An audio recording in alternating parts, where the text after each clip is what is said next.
반갑습니다. 일단 이번 시간부터는 이제 모의고사를 통해서 여러분들이 이제 지금까지 정리하셨던 부분들에 대해서 최종 테스트를 하는 시간이라고 보시면 될 것 같습니다.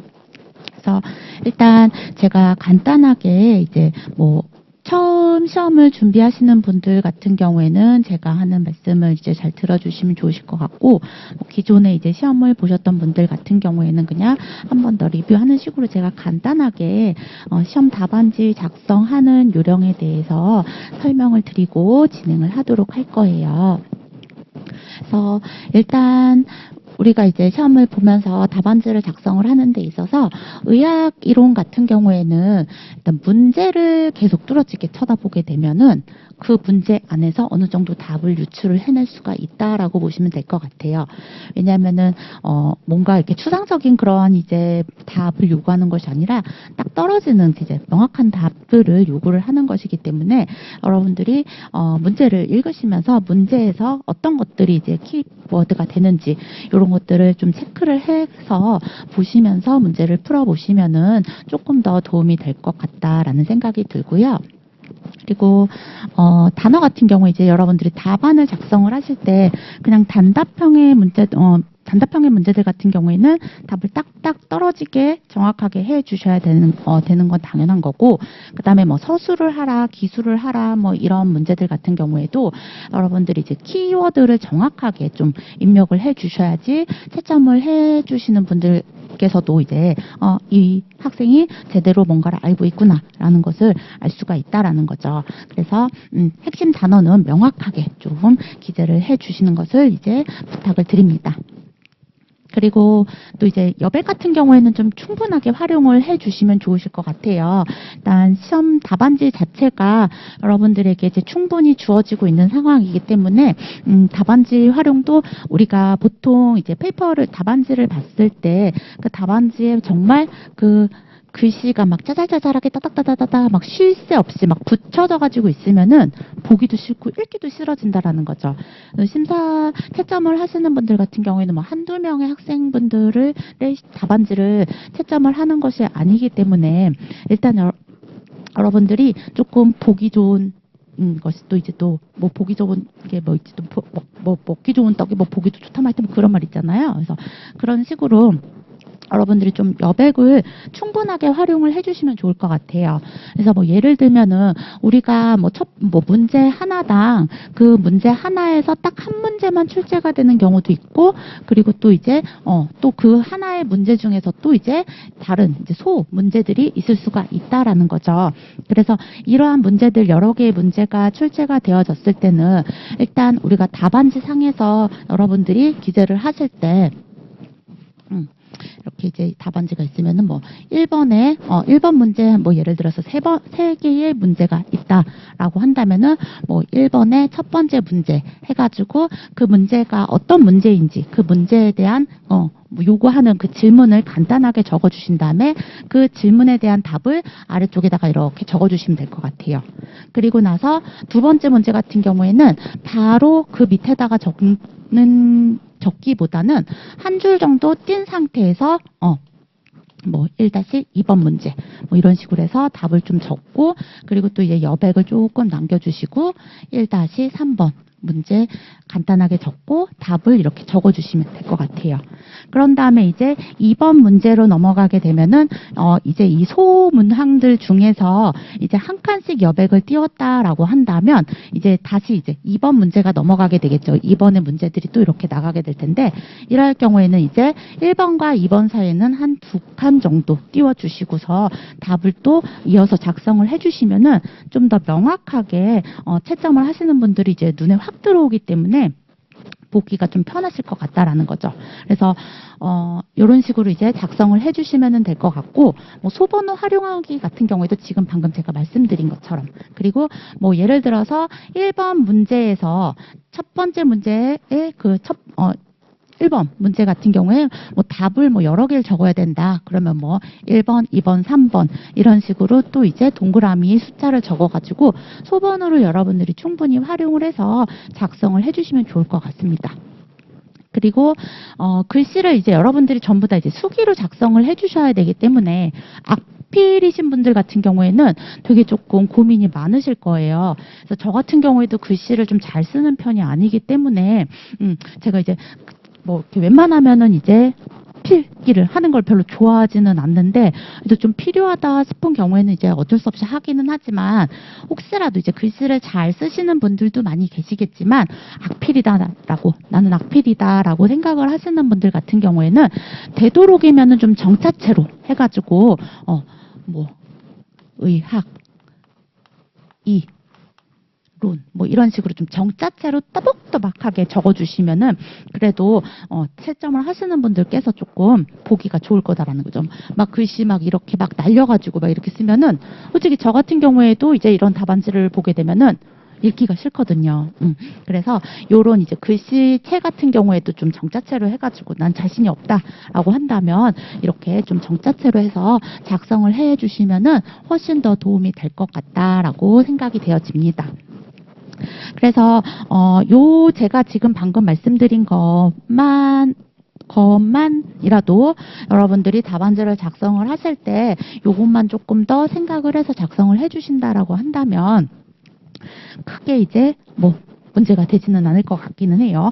그러면서 이런 기본적인 베이스 안에 정확한 답을 이제 여러분들이 작성을 해 주셔야겠죠. 그래서 이런 식으로 답안지 작성을 해 주시면 된다라고 간단하게 이제 설명을 드렸고요. 자, 저와 함께 총 3회차의 모의고사를 진행을 하게 될 겁니다.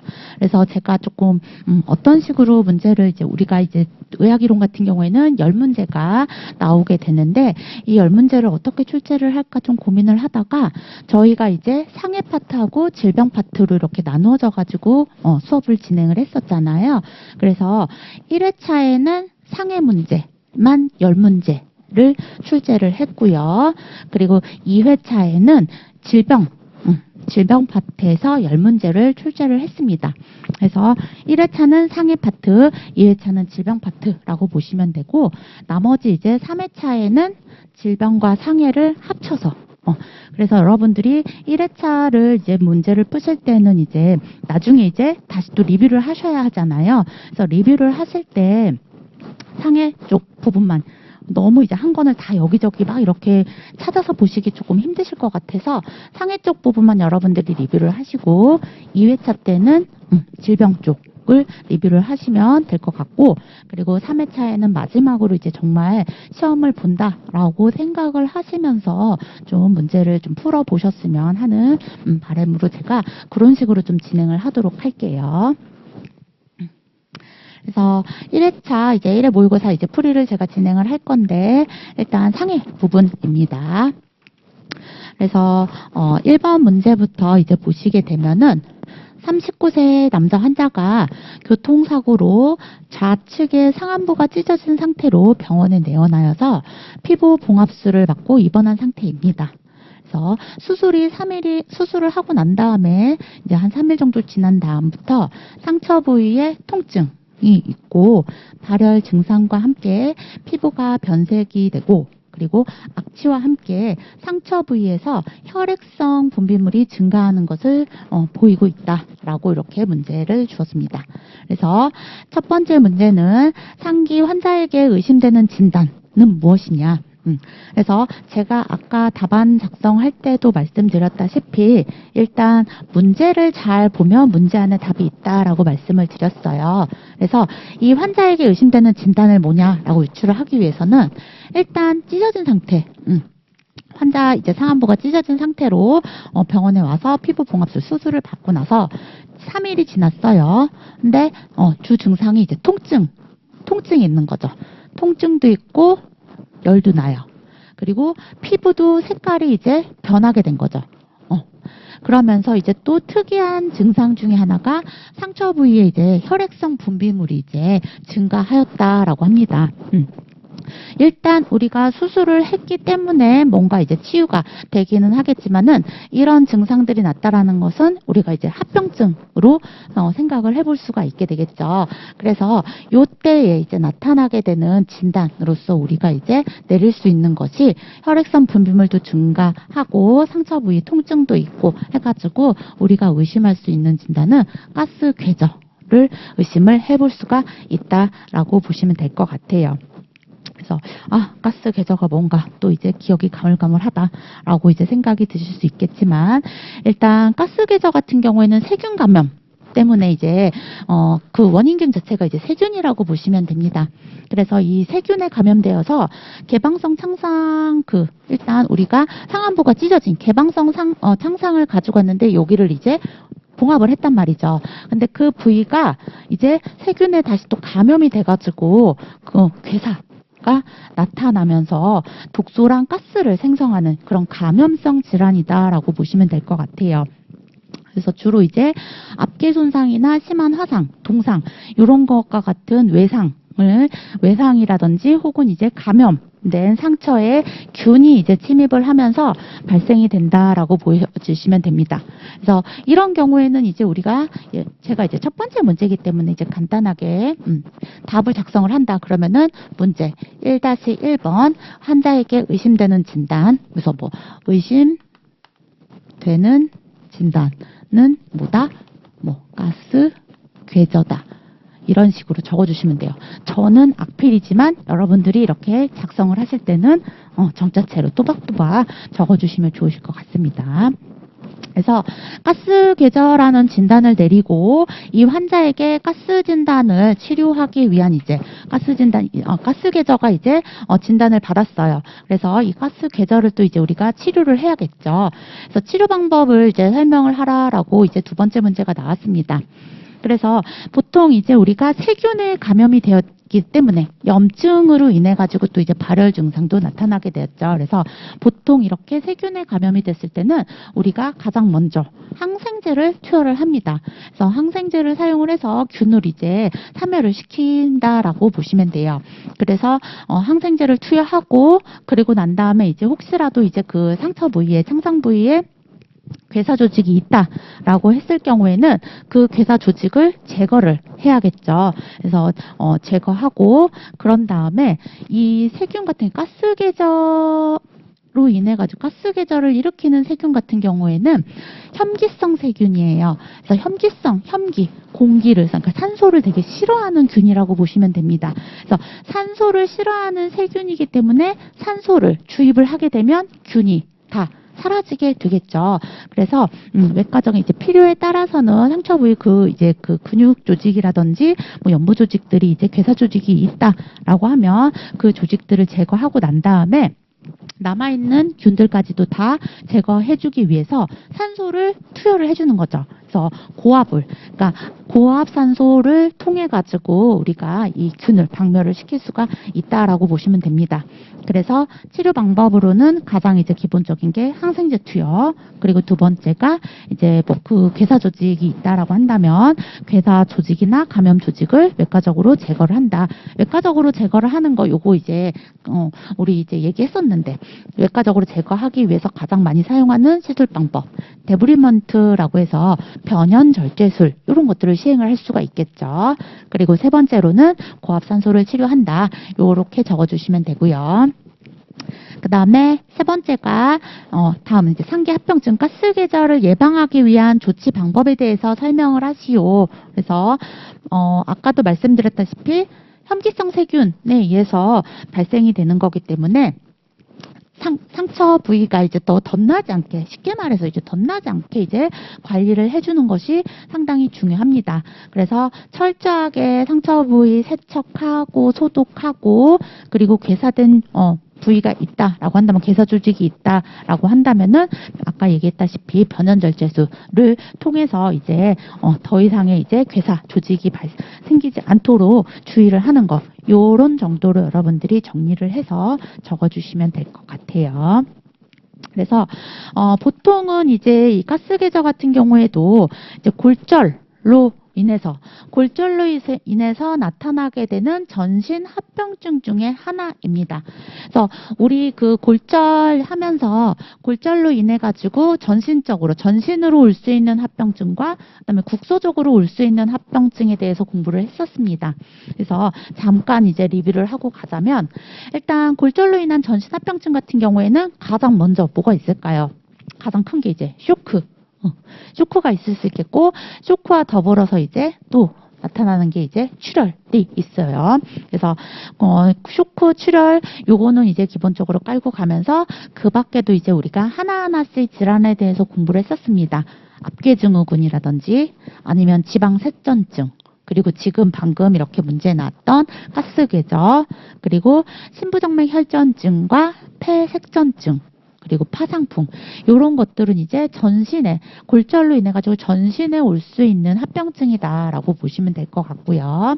그리고 국소적으로 이제 부분적으로 이제 올 수 있는 합병증들도 있어요. 그래서 제가 뭐 따로 적지는 않고 이렇게 설명을 드리겠지만 일단 여러분들이 이것도 한번 쑥 읽어보시면, 이렇게 리뷰를 해보시면 될 것 같습니다. 그래서 국소합병증 같은 경우에는 일단 그 부위에, 어떤 특정 부위에 이제 연부 조직이 손상된다든지 아니면은 또 특정 장기라든지 특정 신경, 혈관, 이런 것들이 손상이 될 수도 있겠고요. 그리고 구획증후군이라든지 무혈성 괴사, 이런 것도 올 수 있습니다. 그리고 또 이제 국소적인 합병증의 같은 대표적인 것들이 이제 지연유압, 분류압, 그리고 부정유압, 지연유압, 분류압은 같은 맥락으로 이제 걔네들은 같이 이제 붙어 다니는 애들이기 때문에 명확하게 구분을 해서 좀 기억을 해주시면 되고, 그리고 분류압, 지연유압, 분류압, 부정유압, 그리고 관절의 강직도 국소적으로 나타날 수 있는 합병증 중에 하나고, 이소성 골 형성이라든지 아니면은 외상 후의 관절염, 그리고 다시 또 골절이 되는 재골절, 그리고 이제 그 골수염이라든지 복합 부위 통증 증후군, CRPS 같은 것들이 이제 국소적으로 나타날 수가 있습니다. 그래서 이 전신합병증이나 국소적인 합병증 같은 경우에도 나타나는 질환들이 이제 여러 가지 합병증들이 있는데, 이 합병증별로 또 이제 기출이 많이 되어졌었기 때문에 문제가 골절로 인해서 나타나는 전신합병증을 몇 개 이상 써라, 이런 식으로 심플하게 나올 수도 있긴 하겠지만, 아니면은 어떤 이제 사례를 이렇게 주고 난 다음에 이거가 뭐냐라고 물어볼 수 있겠죠. 그래서 지금 이런 문제처럼 가스궤절에 대한 문제, 그래서 이 가스궤절을 어떻게 치료를 할 것인지, 그리고 또 가스궤절을 예방할 수 있는 방법이 무엇인지, 이런 것들, 그래서 각각에 나타날 수 있는 합병증별 치료라든지 예방법, 이런 것들 구분을 해서 조금 기억을 해주시면 될 것 같습니다. 그 다음에 두 번째 문제 보도록 할게요. 두 번째 문제 같은 경우에는 이제 주관절 탈구란 주관절에 가해진 힘에 의해서 팔꿈치의 관절 부위에서 탈구가 일어나는 경우를 말하며, 요골과 척골이 땡땡 또는 땡땡으로 탈구되는 경우가 80에서 90%를 차지한다. 그래서 치료를 위해서는 도수 정복을 하는데 주관절의 각도는 몇 도로 굴곡시켜서 고정을 해야 되는지가 두 번째 문제고요. 그리고 주관절 탈구의 합병증 3가지 이상을 적어라 라는 게 세 번째 문제입니다. 주관절 같은 경우에는 여기 이제 팔꿈치 관절을 얘기하죠. 상완골과 요골, 척골이 만나서 만들어진 관절이라고 보시면 됩니다. 그래서 요게 이제 탈구가 되는 경우를 이제 우리가 주관절 탈구라고 하는데, 보통은 주관절 탈구 같은 경우에는 후방 또는 후외방으로 탈구가 되는 경우가 거의 대부분이라고 보시면 됩니다. 그래서 1번하고 2번은 후방, 그 다음에 후외방, 두 개를 순서가 바뀌어도 상관은 없어요. 이 두 가지만 들어가면 된다라고 보시면 되고요. 일단 탈구가 됐을 경우에는 다시 이제 원위치로 정복을 시켜주는 것이 중요하겠죠. 그래서 가장 먼저는 이제 도수 정복을 손으로 이제 다시 빠진 이제 관절을 제자리로 이제 원위치로 복귀를 시켜주는 도수 정복을 해주는 것이 가장 중요한 이제 치료 방법이라고 보시면 됩니다. 그래서 이때 우리가 그냥 이제 갖다 무턱대고 밀어 넣는 것이 아니라 주관절을 100에서 110도 정도로 굴곡을 시켜요. 그래서 그런 약간 이제 100에서 110도 정도 굴곡 시켜가지고 고정을 시켜주시면은 된다라고 보시면 됩니다. 그래서 부목으로 고정을 시켜주시는데 주관절 같은 경우에는 보통 한 2주 정도, 2주 정도 고정을 해야 한다라고 보시면 될 것 같아요. 그리고 이 주관절로 인해서 주관절은 탈구의 합병증, 탈구 합병증 같은 경우에는 이제 일단 얘가 탈구가 되면서 그냥 이제 제 자리로 다시 원위치를 시켜놨는데 도수 정복해가지고 원위치로 돌려놨는데 얘가 다시 또 빠지게 되는 그런 재발성, 재탈구가 합병증으로 나타날 수가 있을 수 있고요. 그 다음에 이 탈구되면서 얘네가 이제 주변의 신경이라든지 뭐 혈관 이런 것들을 건드리면서 그 신경이나 아니면은 혈관이 손상이 될 수도 있다라고 보시면 됩니다. 그 밖에도 이제 뭐 이소성 골화증이라든지 구획증후군 아니면은 외상성 관절염과 같은 그런 이제 합병증들이 나타날 수가 있기 때문에 그런 것들 중에서 여러분들이 이제 3가지 이상을 기술을 해주시면 정답이 된다라고 보시면 될 것 같아요. 그래서 일단 탈구가 뭐다라는 걸 정확하게 개념을 알고 계시면은 꼭 주관절 부위, 그러니까 주관절 부위에서 나타났기 때문에 주관절 같은 경우에는 뭐 신경이나 혈관 같은 경우에는 어때요? 요골신경, 척골신경, 그다음 뭐 정중신경 있고 혈관 같은 경우에도 뭐 상완동맥, 요골동맥, 척골동맥이 있을 수 있단 말이죠. 이런 것들이 손상이 될 수 있다라는 것을 여러분들이 유추를 이제는 해내실 수가 있어야 합니다. 그래서 그런 것들을 다 적어주시면 될 것 같다라고 보시면 되고요.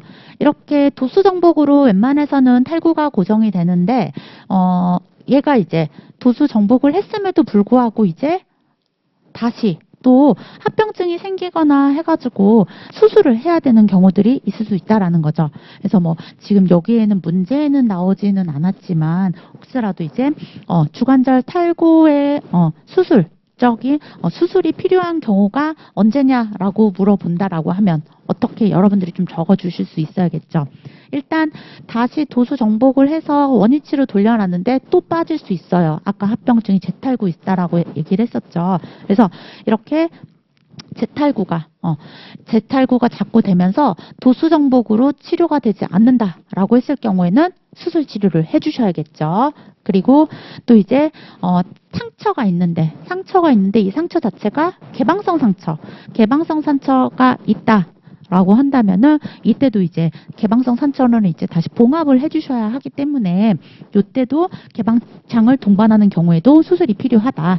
그리고 뭐 동맥 혈관이라던 뭐 혈관이나 뭐 신경 손상 이런 것들이 있을 때 합병증이 뭔지를 생각하시면 여러분들이 수술이 필요한 경우를 적으실 수가 있다라는 거죠.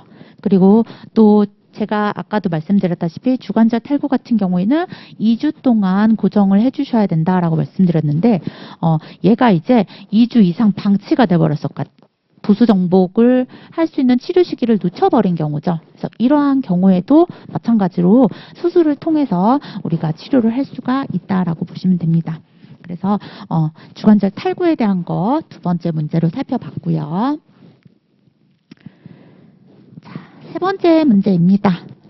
일단 의식 수준을 3개의 반응으로 나누어 평가하고 각각의 반응을 합산하여 평가한 것을 GCS라고 우리가 이야기를 합니다. 그래서 이 GCS 점수에 따른 의식 수준의 5단계에 대해서 서술을 하라라고 한 문제예요. 통째로 한 문제이죠. 그래서 우리가 의식 수준 같은 경우에는 5개로 분류를 했습니다.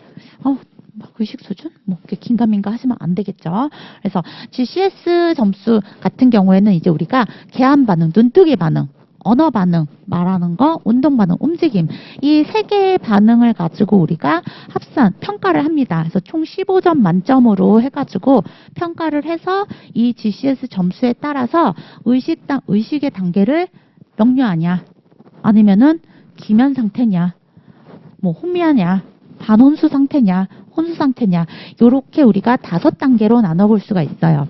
그래서 5단계에 대해서 서술을 하시오라고 했기 때문에 이제 GCS 평가를 했어. 이 3가지 반응을 다 살펴봤는데 다 문제가 없어요. 15점 만점을 받았다. 그러면은 명료하다. 명료하다라고 적어주시면 되고, 이제 여기에다가 이제 분류라고 이제 하시면 되겠죠. 분류해서 명료하다라고 하고, GCS 점수 같은 경우에는 15점 만점을 받았다라고 보시면 됩니다. 그래서 이 명료한 상태가 어떠한 상태인지를 여러분들이 간략하게 적어주시면 됩니다. 그래서 명료한 상태라고 하는 것은 의식 자체가 아무런 문제가 없는 거예요. 그래서 의식이 명료하고 진압력이 있는 상태다라고 적어주시면 되겠죠. 그래서 진압력이라고 하는 것은 사람, 장소, 시간에 대해서 정확하게 이야기를 할 수 있는 것을 이야기합니다. 그래서 뭐 오늘이 며칠이죠? 여기는 어디죠? 이분은 누구시죠? 이런 식으로 이제 이 3가지를 확인을 했는데 이 3가지가 다 명확하게 대답을 했다라고 한다면 이제 명료한 상태, 우리가 이제 보통 알러트라고 이제 이야기를 합니다. 그래서 알러트 상태다라고 보시면 되고, GCS 점수를 평가를 했더니 13에서 14점 정도 완전히 다 맞추지는 못했지만 이런 상태를 이제 우리가 기면 상태라고 합니다. 드로우지 약간 이제 졸린 상태라고 보시면 돼요. 일단 흔들어 깨우거나 말을 막 시키면은 의사소통은 되기는 돼요. 근데 의사소통은 묻는 말에 대답은 하려고 하기는 하지만 계속 이제 수면을 취하려고 하는 그러한 상태를 이제 우리가 드로우지 상태라고 이야기를 합니다. 기면 상태라고 보시면 되고요. 그 다음에 이 아래쪽에 평가를 했을 때 우리가 8에서 12점 정도 나왔다. 이런 경우로 이제 우리가 혼미하다, 스투퍼라고 이야기를 합니다. 그래서 스투퍼 같은 경우에는 아까 기면 상태는 의사소통은 가능하다 라고 이야기를 했어요. 근데 이 스투퍼 상태 같은 경우에는 혼미 상태는 의사소통은 안 돼요. 의사소통은 되진 않지만 자발적인 움직임은 있어요. 수의적인 운동은 가능하지만 의사소통이 되지 않는 그러한 상태는 혼미 스투퍼 상태다라고 보시면 되고요. 그리고 4에서 7점 GCS 점수가 4에서 7점이 나왔다라고 하면은 이 혼미한 상태보다 조금 더 안 좋은 상태겠죠. 그래서 이 상태를 이제 우리가 반혼수 상태라고 이야기를 합니다. 세미코마라고 이제 이야기를 하는데, 이거는 의사소통은 당연히 안 되겠죠. 혼미보다 더 이제 상태가 이제 저런 이제 반응 상태가 더 안 좋은 상태이기 때문에 의사소통도 되지 않고 수의적인 운동도 없어요. 그렇지만 자극에는 반응을 하는 상태라고 보시면 됩니다. 그래서 외부 통증이 이제 꼬집거나 아니면 이렇게 툭툭 치거나 했을 때 그런 상태에서는 운동 반응을 보이기는 하지만 자발적으로 움직임이 없는 그러한 상태를 반혼수 세미코마 상태다라고 보시면 됩니다. 그리고 3점 이하 인 상태를 이제 의식 단계에서 이제 가장 안 좋은 단계라고 보시면 되겠죠. 혼수 상태. 코마라고 이제 우리가 이야기를 합니다. 그래서 이 코마 상태 같은 경우에는 반혼수 상태보다 더 안 좋은 상태예요. 어떠한 자극에도 반응을 하지 않아요. 꼬집고 막 툭툭 치고 막 해도 외부 통증에 대해서조차도 의사소통 안 돼. 그다음에 언어 반응이 이제 의사소통이죠. 운동 반응, 움직임 없음, 그리고 눈뜨기 안 돼. 이런 상태를 이제 우리가 3점 이하인 경우에는 혼수 상태라고 이야기를 한다라는 거. 그래서 요거를 갖다 여러분들이 이제 나누어서 이렇게 적어주시면 되겠죠. 그래서 1번, 2번, 3번, 4번, 5번 이런 식으로 해가지고 GCS 점수와 함께 명료한 상태, 알러트 상태가 어떠한 것인지, 드로우지 기면 상태가 어떤 건지 이런 것들을 여러분들이 적어주시면 되는 그런 문제였습니다. 그래서 이것도 같이 살펴봤고요. 그 다음에는 이제 우리가 뇌신경에 대한 문제를 제가 한번 출제를 해보았습니다. 뇌신경 총 12신경 있던 거 기억하시죠? 그래서 제가 앞머리 따기로 요 12신경의 제1 뇌신경부터 제12 뇌신경까지 어떠한 것들이 있다라고 외워서 기억을 해주셔야 한다라고 말씀을 드렸습니다. 그래서 앞머리 따기 하면은 일단 1신경부터 후, 시, 동, 활, 그 다음에 3, 외, 안, 청, 그 다음에 설, 미, 부, 설. 요렇게 앞머리 따기. 그래서 후신경, 시신경, 동안신경, 그다음에 활차신경 이런 식으로 해서 총 12개의 뇌신경이 있고요. 여기서 이제 첫 번째 문제 보시게 되면 안구, 눈의 움직임에 운동에 관여하는 뇌신경을 열거하고 기능에 대해서 서술을 하라라는 게 첫 번째 문제였고요. 두 번째 문제 같은 경우에는 제7뇌신경, 제7뇌신경 같은 경우는 후, 시, 동, 할, 3, 외, 안, 청. 맞지? 후, 시, 동, 활, 3, 외, 안.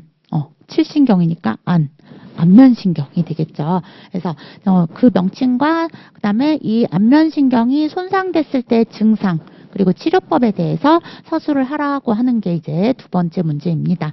그래서 눈의 움직임에 이제 안구의 운동에 관여하는 뇌신경 같은 경우에는 총 이제 3가지가 있습니다. 제3신경인 동안신경. 동안신경 같은 경우에는 이 눈동자를 위, 아래, 안으로, 밖으로 회전하는 이제 눈동자 굴리고 눈 위로 뜨고 아래로 뜨고 하는 이런 이제 안구 운동이라든지 동공 수축이나 그다음에 안검거상 눈을 이렇게 치켜 뜨는 거 이런 안검거상에 관여를 하는 신경이 제3신경 동안신경이고요. 그 다음에 제4신경 활차신경이 있습니다. 그래서 활차신경 같은 경우에는 이제 안구 운동, 안구를 이제 안구의 상사근의 움직임에 관여를 한다라고 보시면 되고요. 그 다음에 제6신경 같은 경우에는 외전신경이에요. 그래서 외전신경도 안구의 이제 외직근, 그래서 안구의 이제 외전에 관여를 하는 그런 신경이다라고 보시면 됩니다. 그래서 안구 운동 같은 경우에는 제3, 4, 6신경, 그래서 3, 4, 6신경, 3신경, 동안신경, 4신경, 활차신경, 육신경, 외전신경 요 3가지를 적어주시면 되고요. 그 다음에 7뇌신경 같은 경우에는 아까 말씀드렸다시피 안면신경이다라고 이야기를 했어요. 그래서 제7뇌신경 안면신경이고 안면신경이 손상이 됐을 경우에는 이제 어떤 증상들이 나타나게 되느냐. 일단 얼굴에 관여하는 그런 이제 신경이기 때문에 얘가 손상이 되면 얼굴 근육, 표정이 제대로 나오지 않게 되겠죠. 그래서 올 수 있는 증상이 이제 얼굴마비, 안면마비가 올 수 있겠고요. 그리고 눈물이 소실됩니다. 그래서 눈물이 소실되고 청각도 이제 좀 소실된다라고 보시면 되고요. 침 분비라든지 그다음에 맛을 느끼는 미각 이런 것들이 소실이 된다라고 해서 보시면 돼요. 그래서 이런 것들을 적어주시면 되고요. 그래서 안면신경을 치료하기 위한 치료 방법은 어떠한 것들이 있느냐. 우선은 얘가 이제 안면신경이 어떠한 원인 때문에 어떤 질병으로 인해서 아니면 어떤 원인으로 안면신경이 마비가 됐는지 원인 질환을 찾아주셔서 그 원인 질환을 치료를 해주시면 신경이 다시 살아나겠죠. 그래서 원인 질환 치료가 필요하고요. 그리고 그에 따라서 이제 어떤 질환이냐에 따라서 이제 적절한 약물을 사용을 해주시면 됩니다.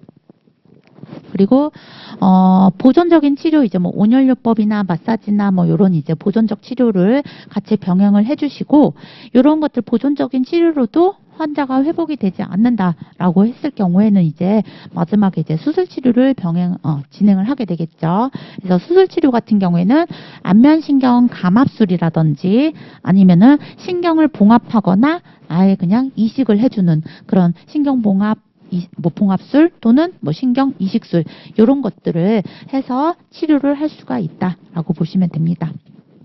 그래서 제7뇌신경이 안면신경이다라는 거 같이 살펴봤고요. 더불어서 제가 이제 문제는 안구, 눈과 이제 얼굴, 안면신경에 대한 이야기만 했지만 우리 이제 혀의 이제 감각이라든지 혀와 관련된 혀의 움직임이라든지 혀의 이제 감각에 관여하는 신경들이 있었습니다. 이런 신경들 같은 경우에는 여러분들이 이제 이것도 이제 구분을 해서 여러분들이 정리를 해서 기억을 좀 해주시면 좋을 것 같아요. 그래서 혀 같은 경우에는 제5뇌신경, 3차 신경. 그리고 7내신경, 지금 방금 살펴봤던 안면신경. 안면신경 같은 경우에 아까 미각이 소실된다라고 증상에, 안면신경이 손상을 입었을 때 미각이 소실된다라고 말씀을 드렸잖아요. 그래서 보통 안면신경 같은 경우에는 혀의 앞쪽에 3분의 2 정도가 맛의 감각을 떨어진다라고 보시면 됩니다. 그래서 3차 신경, 안면신경, 그리고 설인, 혀 설자예요. 그래서 설인신경 9번이죠. 그리고 맨 마지막 12신경, 설하신경. 이 네 가지가 혀와 관련된 맛이랑 감각이라든지 운동에 관여하는 신경이다. 이렇게 기억을 좀 해주시면 좋을 것 같습니다. 그래서 일단 그 뇌신경의 종류 12가지 기본적으로 알고 계셔야 되고, 이게 이제 뭐 혀에 관여하는 신경, 그다음에 눈에 관여하는 신경, 얼굴 앞면에 관여하는 신경, 이런 것도 구분해서 조금 정리를 해주시면 좋을 것 같습니다. 그래서 어떤 신경은 감각에 관여를 하는 신경이고, 어떤 신경은 또 이제 운동에 관여를 하는 신경도 있고요. 맛이라든지 감각에 다 관여를 하는 그런 신경들도 있습니다. 그래서 뇌신경 같은 경우는 단독으로 이제 뭐 감각 느끼는 거 이제 감각에 관여하는 신경 같은 경우에는 후신경, 코 냄새 맡는 거, 그쵸? 그리고 눈으로 보는 거, 시신경, 그리고 듣는 거, 청신경, 이런 것들이 이제 감각신경에 해당이 될 수가 있고요. 그 다음에 운동신경 같은 경우에는 이제 움직임에 관여하는 이제 그런 신경들을 생각을 해보시면 되겠죠. 그래서 아까 이제 눈의 움직임에 관여하는 이런 얘네들 같은 경우에 1번 문제에 있는 신경들 같은 경우에는 전부 다 운동신경에 해당이 될 수가 있습니다. 동안신경, 활차신경, 그리고 외전신경이 있었죠. 그것과 더불어서 이제 뭐 부신경이라든지 설하신경 같은 경우에는 혀의 움직임에 관여하는 신경이라고 보시면 돼요. 그래서 설하신경 역시도 이제 운동신경에 해당이 되고요. 이 감각신경, 운동신경을 제외한 나머지 신경들은 얘네들은 이제 감각과 운동을 모두 관여를 하는 신경이라고 보시면 됩니다. 그래서 지금 뺐던 나머지 3차 신경이나 안면신경, 설인신경, 미주신경, 이런 애들은 전부 다 맛, 운동에 다 관여하는 혼합신경에 해당이 된다. 그래서 이것도 참고로 같이 구분을 해서 기억을 해주시면 될 것 같아요. 그래서 이제 신경, 12가지 신경에 대한 것들 여러분들이 조금 정리를 해서 또 한번 살펴봐 주시면 좋을 것 같고요. 자, 5번째 문제 넘어가도록 할게요. 일단 50세 남성이 작업 도중에 5m 높이에서 추락하여 병원으로 후송되었습니다. 의식 상태는 명료합니다. 아까 우리 의식 수준 단계 평가할 때 명료 단계, 알러트. 그래서 의사소통 가능하고 그리고 진압력이 모두 있는 상태라고 이야기를 했었죠. 그래서 명료한 상태이면서 특별한 외상은 보이지는 않는데 극심한 허리 통증을 호소를 한대요. 근데 허리는 아프지만 다리 저림이나 마비와 같은 신경 손상은 보이지 않는다라고 합니다. 그래서 이 환자에게 가장 의심이 되는 진단은 뭐냐라고 묻고 있습니다. 일단 높은 곳에서 떨어졌어요. 높은 곳에서 떨어졌는데 의식은 변화가 없습니다. 특별하게 외상도 없어요. 근데 허리가 아프대요. 그래서 허리 아파. 얘는 우리가 이제 압박골절을 의심을 해볼 수가 있습니다. 그래서 압박골절이라고 하는 것은 일단 우리가 손상 기전에 따라서 직접 외상에 의한 골절과 간접 외상에 의한 골절로 나눠서 볼 수가 있는데 간접적인 외상에 의해서 나타나는 골절 중에 하나가 이 압박골절이라고 보시면 됩니다. 그래서 어떤 이제 눌리는 힘, 압박 때문에 척추뼈가 지금 이 환자 지금 허리 통증 호소하고 있죠. 그래서 척추뼈가 골절이 생겼는데 보통 이제 압박골절 같은 경우에는 척추의 앞쪽 부분 있죠. 우리가 이제 그 추체라고 하는 척추가 있고 그다음에 여기가 이제 척수가 왔다 갔다 하는 공간이 있고 뒤에 이제 뭐 후둘기라든지 막 이런 애들이 있습니다. 그래서 이 추체, 그러니까 척추의 앞쪽 부분이 어떤 압력에 의해서 골절이 되는 것, 이걸 이제 우리가 압박골절이라고 이야기를 해요. 그래서 우리가 이 환자에게 가장 의심을 해볼 수 있는 그러한 이제 진단은 압박골절이다. 라고 볼 수가 있겠고요. 이 압박골절 같은 경우에는 척추에서 가장 많이 발생을 합니다. 척추에서 발생을 하는데 특히나 이제 척추 중에서도 흉요추 이행 부위 여기에서 잘 나타난다라고 보시면 돼요. 흉추하고 요추의 이행 부위. 이행 부위라고 하는 거, 이행 부위 얘는요. 흉추하고 요추의 중간 부분을 이야기합니다. 그래서 흉추, 우리가 그 척추 같은 경우에 경추, 흉추, 요추 막 이렇게 이야기를 했었죠. 그래서 흉추 같은 경우에는 총 12개가 있고요. 요추는 5개가 있는데 이 흉요추의 이행 부위는 맨 맞아요. 흉추의 가장 마지막과 요추가 가장 시작하는 요 사이, 요 부위가 이제 흉요추 이행 부위라고 보시면 돼요. 그래서 여기에서 압박골절이 잘 나타난다라고 보시면 됩니다. 그래서 호발 부위는 요거 흉요추 이행 부위가 된다라고 보시면 되고요. 이 압박골절 진단을 하는 데 있어서 가장 많이 사용을 하는 검사는 뭐냐라고 묻고 있습니다. 일단 가장 많이 이제 사용하는 영상검사 같은 경우에는 일단 골절이기 때문에 우리 골절 같은 경우에는 기본적으로 단순 엑스레이 촬영만으로도 우리가 확인을 할 수가 있습니다. 그래서 단순 엑스레이 그리고 그 다음에 이제 CT가 있겠죠.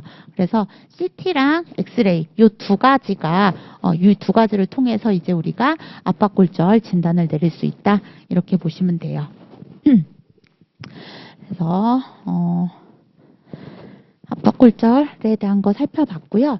일단 우리가 골절 같은 경우에도 제가 이제 압박골절에 대한 문제만 내기는 했지만 골절을 뭐 해부학적으로 분류하거나 아니면 뭐 골절 정도에 따라서 완전 골절이냐 불완전 골절이냐 그리고 골절 면의 방향에 따라서 뭐 횡상이냐 뭐 사상이냐 나선상이냐 뭐 이렇게 또 나눌 수가 있었죠. 그래서 이런 것들 여러분들이 좀 구분해서 한 번씩 리뷰를 해보실 필요가 있다라고 보시면 돼요. 그래서 이런 제가 이제 손상 기전에 따라서 간접 외상에 의한 골절 중에서 압박골절에 대한 문제를 지금 출제를 하긴 했지만 뭐 예를 들어 가지고 우리가 이제 개방창을 동반하느냐 하지 않느냐에 따라서 우리가 개방성 골절이냐 폐쇄성 골절이냐라고 나눠볼 수도 있고요. 그 다음에 골절 자체가 안정적이냐 불안정하냐에 따라서 뭐 안정골절이냐 불안정 골절이냐라고도 나눠볼 수가 있겠죠. 그래서 분류 자체가 상당히 여러 가지로 우리가 분류를 할 수가 있기 때문에 이런 부분에 대해서 여러분들이 조금 한 번씩 리뷰를 해보시는 것을 추천을 드립니다. 그래서 기본적인 이제 골절 같은 경우에는 이제 우리가 뭐 증상 같은 경우에도 이제 부러졌을 때, 뭐 뼈가 부러졌을 때 어떤 증상들이 있을지에 대해서 여러분들이 이제 좀 생각을 해보시면 될 것 같아요. 그래서 뭐 예를 들면은 뭐 전신적으로는 일단 뼈가 어느 쪽에서 이제 손상이 됐느냐에 따라 가지고 뭐 호흡곤란 같은 것도 올 수 있고요. 그 다음에 뼈가 골절이 되면서 주위 연부 조직을 같이 찌르면서 출혈도 나타날 수가 있겠죠. 그러면서 출혈이 과다하게 되면서 또 쇼크 상태에 빠질 수가 있기 때문에 이런 골절로 인한 이런 전신적인 이런 증상들도 나타날 수가 있고 그 다음에 부분적으로 국소적으로 봤을 때는 일단 골절된 부위가 아프겠죠. 그래서 통증 그리고 뭐 색깔이 변한다든지 아니면은 이제 골절로 인해 가지고 그 뼈의 변형 같은 것들이 뼈가 단축된다든지 아니면은 뭐 그 연부 조직이 뭐 이렇게 푹 패여서 함몰이 된다든지 하는 그런 변형 같은 것들도 국소적인 증상으로 나타날 수가 있겠죠.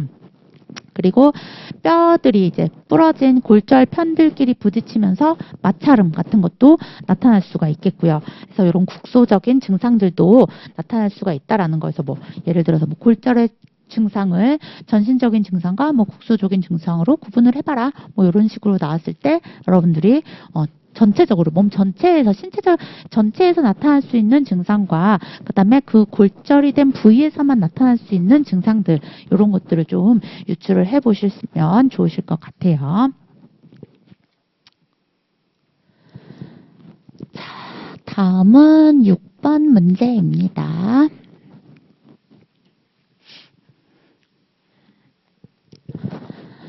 63세 여성이 고관절과 외측의 대퇴 부위의 통증을 호소하며 좌측의 제1족지 배굴과 족하수가 나타나고 제2, 3, 4 족지에 감각이 저하되어서 병원에 내원을 하였습니다. 상기 환자에게 예상되는 추간판 탈출증 부위와 압박되는 신경근은 무엇이냐? 라고 묻고 있고요. 그 다음에 이 환자에게 시행해야 되는 이학적인 검사 2가지를 쓰라. 그리고 추간판 섬유름 행윤증과 추간판 탈출증의 정의에 대해서 서술을 해라. 라고 문제가 나와 있습니다. 일단 63세 이제 약간 이제 고령이시죠. 고령의 여성이 고관절과 외측의 대퇴 부위의 통증을 호소하면서 왼쪽 그 제1족지 배굴, 그러니까 엄지발가락이 배굴되고 족하수가 나타나고 2, 3, 4번의 발가락들의 감각이 저하되어서 병원에 왔다라고 보시면 됩니다. 일단 신경이 눌리면서 감각이 저하가 되어져 있는 상태이기 때문에 우리가 추간판 탈출증 의심을 해볼 수가 있는데요. 추간판 탈출증 같은 경우에는 보통 추간판 탈출증은 퇴행성으로 오는 경우들이 가장 많아요. 그래서 요렇게 이제 퇴행성으로 오면서 이제 그 수액을 우리가 이제 그 수액을 싸고 있는 그 섬유륜이 얘가 이제 섬유가 찢어지면서 이제 이 수액 자체가 바깥으로 빠져나가게 되면서 신경이라든지 그 주변의 신경이라든지 신경근을 압박을 하면서 신경이 눌리니까 어떤 증상이 나타나겠어요. 저림이라든지 아니면은 감각이 뭐 이상하다든지 감각 이상이라든지 아니면은 뭐 요추 통증이라든지 뭐 이런 것들이 나타날 수가 있습니다. 그래서 일단 지금 발가락 쪽의 감각도 떨어졌고 그 다음에 고관절과 외측 대퇴 부위 통증도 있고 그 다음에 엄지발가락이 배굴되면서 족하수가 나타났다라고 해요. 그래서 일단 우리가 추간판 탈출증을 의심을 해볼 수가 있는데 추간판 탈출증 같은 경우에도 어느 부위에 신경근이 압박이 되느냐에 따라 가지고 또 이제 우리가 또 명칭을 또 다르게 살펴볼 수가 있습니다. 그래서 지금 문제에서는 추간판 1번에 보시면 추간판 탈출증 부위와 압박되는 신경근 무엇이냐라고 묻고 있는데 일단 좌측에 그러니까 제1 족지 배굴이라든지 족하수가 나타나고 2, 3, 4 족지 감각이 저하되면 이거는요. 제 4번하고 5번 사이에 그 추간판이 탈출이 되어서 이제 요추가 이렇게 뭐 이렇게 있어요. 그러면은 1, 2, 3, 4 네 번째하고 5번째 요 사이에 추간판이 탈출이 되면서 신경근이 눌려가지고 이제 나타난 거다라고 보시면 됩니다. 그래서 우리가 제4 1번 답 같은 경우에는 탈출증 추간판 탈출증 부위는 제4 5 요추간 추간판 탈출증이다. 그리고 압박되는 신경근은 제5 5번째 요추의 신경근이다. 라고 우리가 유추를 해볼 수가 있습니다. 그래서 보통 지금 문제에 나와 있던 제4번하고 5번 요추간 추간판 탈출증이 요추 추간판 탈출증 중에서는 가장 많이 발생을 한다라고 보시면 돼요. 그러니까 요추의 추간판 탈출증 중에서 가장 많이 발생되는 부위가 어디냐? 요추 4번하고 5번 사이다. 이렇게 보시면 됩니다. 그래서 뭐 일단 족하수가 발생하게 되고 제1 족지 쪽의 배굴과 그러니까 족하수가 발생되고 그리고 2번, 3번, 4번 족지가 감각이 떨어지게 되는 그런 이제 증상들이 나타난다라고 보시면 되고요. 그다음에 5번하고 그다음에 요추 밑에 천추가 있죠. 그래서 5번하고 다섯 번째하고 이제 천추가 있는데 천추 1번 사이에 여기에 추간판 탈출증이 여기가 가장 많이 발생을 하게 되고 그 다음에 두 번째가 요추 5번과 천추 1번 사이 여기가 두 번째로 발생을 한다라고 보시면 됩니다. 그리고 세 번째로 호발하는 부위가 1, 2, 3번하고 4번 요 부위거든요. 여기가 이제 세 번째로 호발을 하는 부위라고 보시면 되는데 요추 5번하고 천추 1번 사이에 이제 추간판이 탈출을 했다라고 한다면은 일단은 아킬레스건 반사 반응에 문제가 생기게 됩니다. 그리고 종아리나 발바닥 그리고 다섯 번째 발가락 있죠. 제5족지 그리고 발바닥 요런 쪽의 감각이 좀 떨어지게 되고요. 그 다음에 족저 굴곡 자체가 조금 안 되는 것을 볼 수가 있어요. 그리고 요추 3번하고 4번 사이에 3번과 4번 사이에 이제 요 부위가 추간판이 탈출을 했다라고 한다면은 일단 슬개건 반사 반응에 문제가 생기게 됩니다. 운동적인 부분에서 이제 운동지배 부위 쪽에서 봤을 때는 슬개건이 반사에 문제가 생기게 되고 감각 같은 경우에는 대퇴의 안쪽, 대퇴 내측이라든지 아니면은 이제 그 슬부의 내측이라든지 아니면 제1족지 요런 쪽에 감각이 떨어지게 되는 것을 볼 수 있다. 이렇게 일단 그래서 가장 많이 이제 요추의 추간판 탈출증 같은 경우에는 가장 많이 호발하는 부위가 요추 4번과 5번 사이고 그 다음이 5번과 천추 1번 사이 그리고 그 다음이 요추 3번과 4번 사이에서 호발을 한다라고 보시면 됩니다. 제가 이제 요추간판 탈출증에 대한 이야기만 하고 있는데, 요추뿐만 아니라 경추에서도 추간판 탈출증이 생길 수가 있습니다. 그래서 경추 같은 경우에도 이제 여러분들이, 어느 분절에서 어떤, 감각이 문제가 생기고, 운동 능력이 떨어지게 되는지, 이런 것들 조금 구분을 해서 보시면 될 것 같고요. 그래서 지금 이제 요추 추간판 탈출증 환자에게 시행하는 이학적인 검사 두 가지를 써라 라고 이제 2번 문제가 나와 있는데 일단 요추 추간판 탈출증 같은 경우에는 이학적인 검사 첫 번째가 하지 직거상 검사입니다. 그래서 하지 직거상 검사 SRRT라고 이제 하지 직거상 검사 요거를 이제 하게 되는데 얘는 이제 어떻게 해요? 누워 있는 상태에서 하지를 이렇게 딱 올리면 발끝까지 방사되는 통증이 올라온다라는 거죠. 누워서 다리 이렇게 올렸는데 이렇게 딱 똑바로 누워 있는 상태에서 다리를 이렇게 쭉 뻗으면 통증이 여기 이제 발끝까지 통증이 나타난다라는 거죠. 그래서 이 하지 직거상 검사에서 통증이 나타나게 되면 이제 우리가 요추의 추간판 탈출증을 의심을 해볼 수가 있고 그 다음에 또 하나가 라세그 검사입니다. 라세그 검사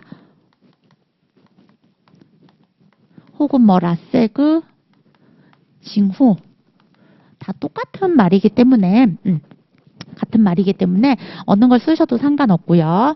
이 라세그 검사 같은 경우에는 일단 얘는 누워있는 상태에서 고관절과 슬관절을 각도를 이제 90도로 맞추는 거죠.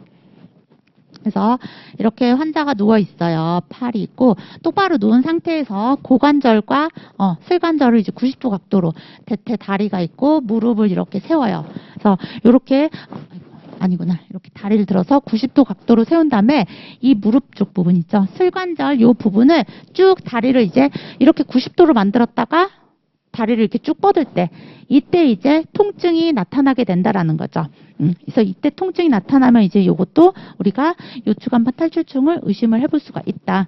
그래서 요추간판 탈출증 같은 경우에는 하지 직거상 검사라든지 아니면은 라세그 검사 이 두 가지 검사를 통해서 우리가 이학적인 검사를 통해서 진단이 가능하다. 이렇게 보시면 되고요. 경추 같은 경우에는 이제 경추간판 탈출증 같은 경우에는 이학적인 검사 방법 얘도 두 가지 있었습니다. 스펄링 검사하고 그다음에 잭슨 테스트 뭐 잭슨 압박 검사, 잭슨 테스트. 지금 이렇게 제가 말씀을 드리면 들어는 본 것 같은 기억은 나셔야 합니다. 그래서 스플린 검사 같은 경우에는 이제 고개를 어떻게 해요? 아픈 쪽으로 고개를 이렇게 딱 돌려가지고 누르는 거죠. 이렇게 눌러서 통증이 있는지 없는지를 확인을 하는 거고, 그 다음에 잭슨 테스트 같은 경우에는 그냥 이 상태에서, 그냥 똑바른 상태에서 그냥 누르는 거죠.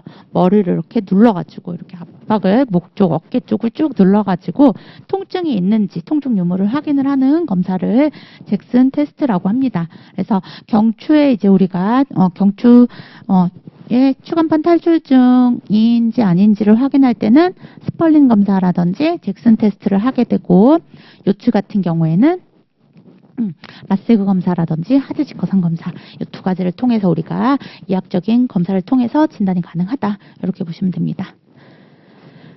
그 다음에 세 번째, 이제 추간판은 섬유름 팽윤증과 추간판 탈출증의 정의에 대해서 써라 라고 이야기를 했는데, 일단 우리가 추간판이 탈출이 어느 정도 됐느냐에 따라서 우리가 좀 분류를 해봤었어요. 그래서 가장 첫 번째가 이제 섬유름 팽윤. 섬유름 팽윤에서 조금 더 진전이 되면 돌출이 되고, 돌출된 상태에서 탈출이 되고, 탈출이 된 다음에 아예 이제 떨어져 나가는 박리, 격리가 되는 이제 그런 단계를 거치게 되는데, 문제는 섬유름 팽윤증하고 추간판 탈출증의 정의에 대해서만 서술을 하라라고 이야기를 했습니다. 섬유름 팽윤증 같은 경우에는 일단 그 섬유름 자체가 탄력성이 떨어지면서 섬유름이 추간판 정상 범위의 바깥쪽에서 3mm 이상 벗어난 상태를 이야기합니다. 그래서 그 상태를 팽윤증이라고 하고, 일단 그리고 이 상태에서 섬유름 팽윤증 상태에서 조금 더 진전이 된다라고 하면 추간판이 후방으로 빠지긴 했어요. 후방으로 이제 탈출을, 이제 여기 이렇게 추체가 있고 요 사이에 이제 추간판이 있는데, 이 추간판 자체가 뒤쪽으로, 후방 쪽으로 빠지기는 했어요. 빠졌지만 아직 이제 이 섬유름 자체가 파괴가 되지 않았어. 파괴가 되지 않으면서 단순히 얘만 이렇게 빠져나온 상태. 그러니까 요거를 이제 조금 위에서 봤다라고 한다면은 이런 식으로 수액이 있으면은 이 수액 자체가 정상보다 한 3mm 정도, 3mm 이상 벗어났다, 이러면은 섬유름 팽윤증이다라고 이야기를 하고, 그래서 여기서 조금 더 진전을 해서 이 추간판 자체가 돌출이 됐어. 추체와 추체 사이에서 튀어나오긴 했지만 이 수액 자체가 섬유름을 뚫고 나오지는 않았어요. 그런 상태를 이제 우리가 뭐라고 한다? 돌출이라고 이야기를 합니다. 추간판 돌출증이라고 이야기하고, 그런 다음에 얘가 이제 돌출이 되면서 얘가 이제 수액 자체가 추간판을 따라 빠져나와요. 얘가 이제 터진 거죠. 추간판이 터진 거죠. 추간판이 터져가지고 이제 이 수액이 이렇게 흘러나와가지고 있는데, 이 수액 자체가 이 모체 자체와 완전히 떨어지진 않았어. 그냥 단순히 수액만 터진 거예요. 이런 상태를 이제 우리가 추간판 탈출이라고 이야기를 합니다. 그리고 격리 같은 경우에는 이 수액이 완전히 이제 이 섬유륜을 뚫고 나와서 얘가 이제 바깥으로 완전히 떨궈져 나온 거죠. 수액 자체가 완전히 통째로 떨궈져 나온 상태. 이 상태를 이제 우리가 뭐 박리 혹은 뭐 격리라고 이야기를 한다라는 거죠. 그래서 수액이 섬유륜을 어느 정도 뚫고 나왔느냐에 따라서 우리가 섬유륜 팽윤증,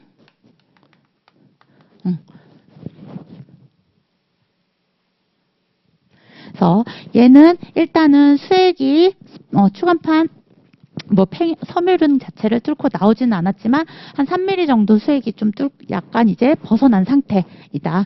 벗어난 상태에서 얘가 이제 수액이 점점 바깥으로 더 이제 나오려고 시도를 하는 거죠. 그러면서 일단 추간판이 후방으로 여기에 뒤로 빠지기는 했는데 섬유륜을 뚫고 나오지는 않았어요. 그러면 이제 우리가 뭐라고 그런다? 돌출이라고 한다. 그리고 돌출된 상태에서 이제 아예 그냥 수액 자체가 이 섬유륜을 뚫고 이렇게 나와버린 거죠. 뚫고 나오면 요거는 이제 우리가 추간판 탈출이다. 라고 이야기를 할 수 있고요. 그리고 요 섬유륜 안에 들어있던 수액 자체가 아예 그냥 바깥으로 똥 튀어나와 분리가 돼버리는 거죠. 이 모체 섬유륜과 분리가 돼버린 그러한 상태를 이제 우리가 뭐라고 한다? 마지막에 박리. 추간판 박리, 추간판 격리라고 이야기를 합니다. 그래서 요런 이제 정도에 따라서 추간판이 탈출 정도에 따라서 이제 수액이 어느 정도 튀어나왔느냐의 정도에 따라서 이렇게 우리가 4가지로 분류를 해서 살펴볼 수가 있다라는 거. 그래서 요것도 같이 여러분들이 정리를 해서 한번 보시면 될 것 같고요. 보통은 이제 이런 추간판 탈출증 같은 경우에는 이제 우리가 CT나 MRI, 근전도 검사 이런 것들을 통해서 진단이 가능하다라고 보시면 돼요. 근데 여기서 이제 우리가 이학적인 검사, 아까 라세그 징후라든지 아니면은 하지직거산 검사, 요런 것들은 이제 요추의 추간판 탈출증이 있을 땐 요런 검사들을 통해서 이런 이학적 검사를 통해서 진단을 내릴 수 있다라고 이야기를 했는데 보통은 추간판 탈출증 같은 경우에는 얘가 이제 수액 자체가 섬유륜을 뚫고 나왔기 때문에 우리가 하지직거산 검사, 하지를 이렇게 들어 올렸을 때 바로 통증이 옵니다. 근데 섬유륜 팽윤증 같은 경우에는 얘가 이제 아직까지 섬유륜을 뚫고 나오지 않고 그냥 여기서 약간만 벗어난 상태예요. 벗어난 상태이기 때문에 뚫고 나와서 그 주변의 신경이나 신경근을 눌러서 압박을 하지 않기 때문에 저림 증상이 있다든지 아니면은 압박 증상이 있다든지 요런 저림 증상 같은 거 마비 증상이 있다든지 그런 건 없어요. 단지 그냥 허리에 통증만 있다라고 보시면 됩니다. 그래서 요거 같이 한번 살펴보시면 될 것 같고요. 보통은 이제 우리가 추간판 탈출증은 퇴행성으로 나이가 들면서 이제 우리가 나타나게 되는데 간혹 이제 우리가 추간판 탈출증이 외상으로 인해 가지고 또 이제 문제가 되는 경우들도 있다라고 해요. 그래서 그러한 경우들에 대해서 우리가 이제 문제풀이 시간에 제가 간단하게 좀 설명을 드리기는 했었거든요. 그래서 그것도 한번 같이 살펴보시면 좋을 것 같다. 이렇게 봅니다. 자, 다음 문제 볼게요.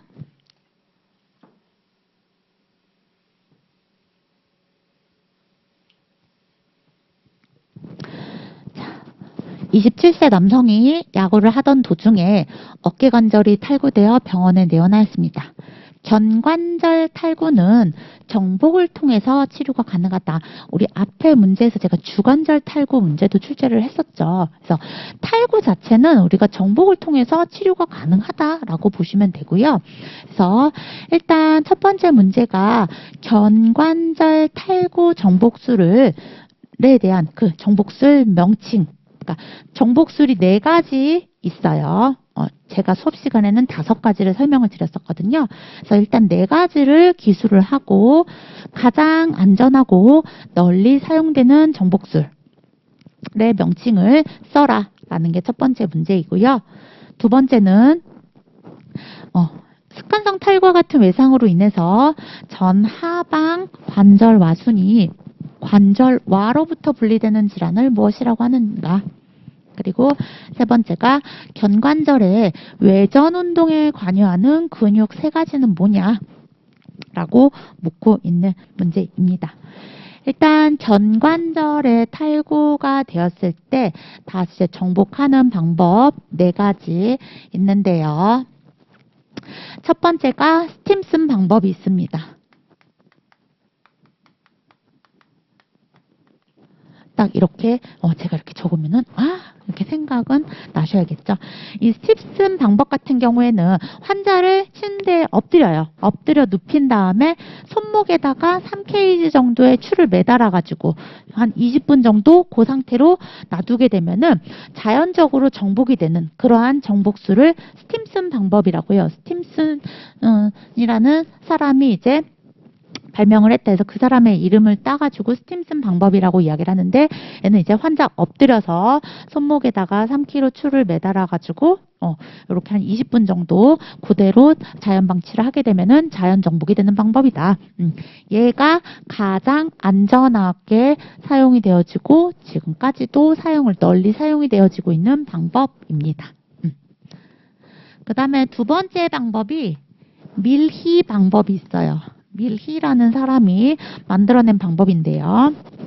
얘는 환자를 똑바로 눕힙니다. 똑바로 눕힌 다음에 상지를 외회전, 내회전 시킨 상태에서 가볍게 관절 와 속으로 탈구된 상완 골두를 밀어 넣는 방법이에요. 그게 이제 밀히 방법이고요. 그 다음에 세 번째가 히포크라테스.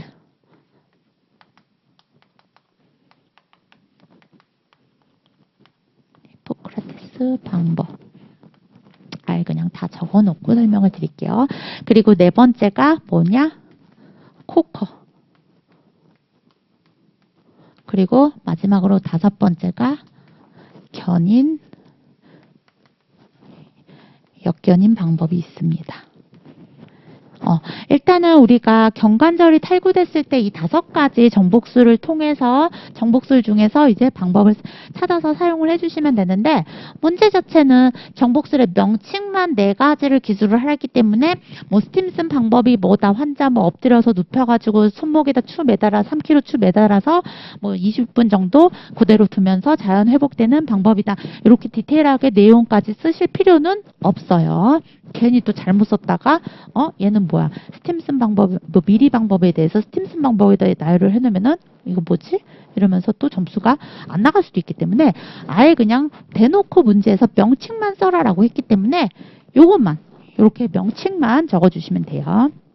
어쨌든 그래서 미리 방법은 그래서 환자 똑바로 눕힌 다음에 환자 눕힌 상태에서 시술자가 그 상지 자체를 외회전, 내회전 시켜가지고 여기 탈구된 이제 그 상완 골두를 밀어 넣는 그런 이제 방법을 밀히 방법이라 하고요. 그 다음에 히포크라테스 방법 같은 경우에는 얘도 환자 똑바로 눕혀요. 환자 똑바로 눕힌 다음에 그 시술을 하는 선생님의 이제 선생님의 발을 그 환자의 겨드랑이 사이에다 끼웁니다.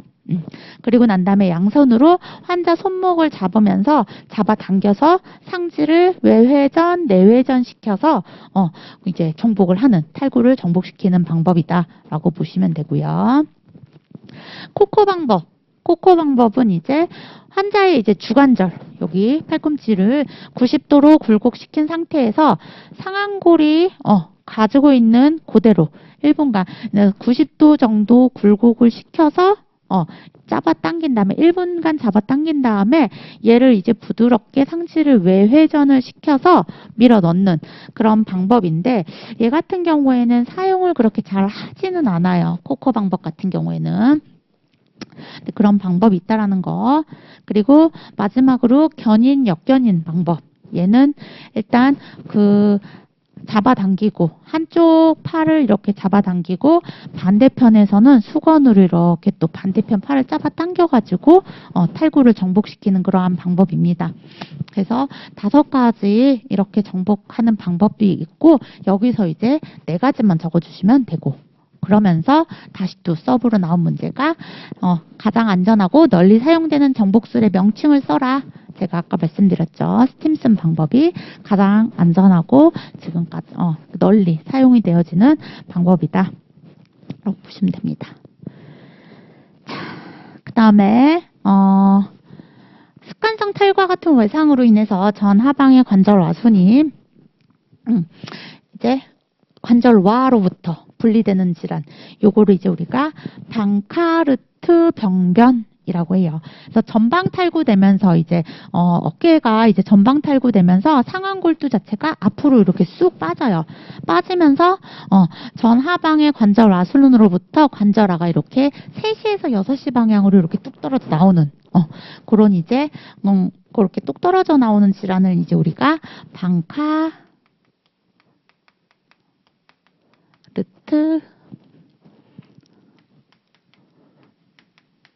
병변이라고 이야기를 합니다. 보통 이제 우리가 견관절 탈구의 합병증 중에 하나로 방카르트 병변을 이야기할 수가 있고요. 이거 말고도 방카르트 병변 말고도 혹시나 이제 또 뭐 견관절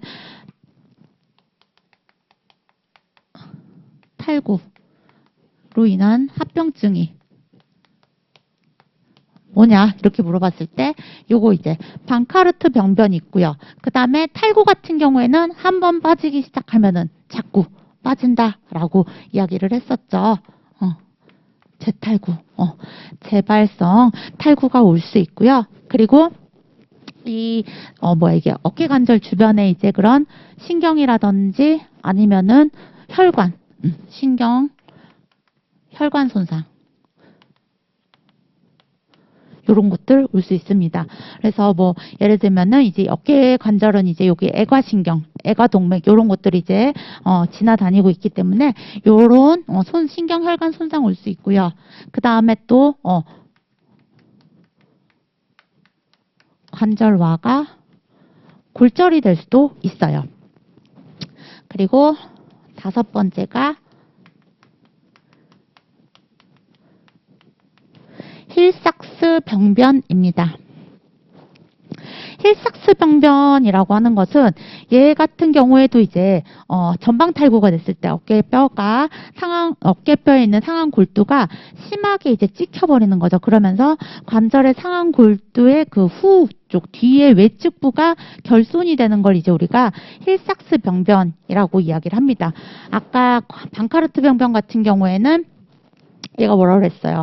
그 3시에서 6시 방향으로 이제 관절화가 이제 분리가 되면서 생기는 질환이다라고 한다면 힐삭스 병변 같은 경우에는 얘가 이제 상완 골두 자체가 전방으로 탈구되면서 찍혀가지고 관절의 상완 골두가 요 골두 자체가 뒤에 외측으로 결손이 되는 뼈가 외측부로 결손이 되는 이제 그런 질환이다라고 보시면 됩니다.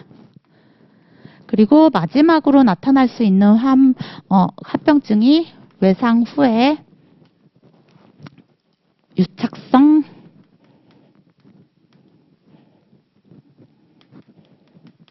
관절낭염이 올 수가 있습니다. 그래서 탈구로 인해 가지고 유착성 관절낭의 염증이 생길 보통은 이제 이거 같은 경우에는 우리가 이제 그 고정을 오랜 기간 동안 고정을 해줌으로 인해 가지고 이 너무 오랜 기간 동안 고정을 통해서 외상 후 유착성 관절낭염이라고 하는 합병증이 또 초래가 될 수도 있다라고 해요. 그래서 참고로 합병증도 이러한 것들이 있다라는 거 같이 좀 기억을 해주시면은 좋을 것 같아요. 그 다음에 견관절의 외전 운동에 관여하는 근육 3가지.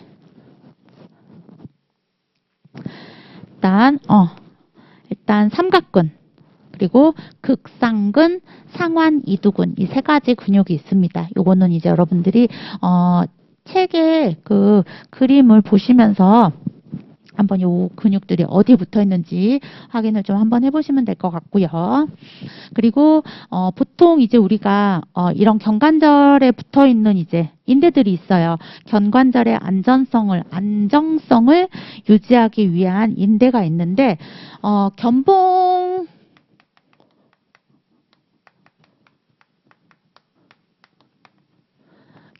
쇄골 인대가 있고요. 그 다음에 오구 쇄골 인대가 있어요.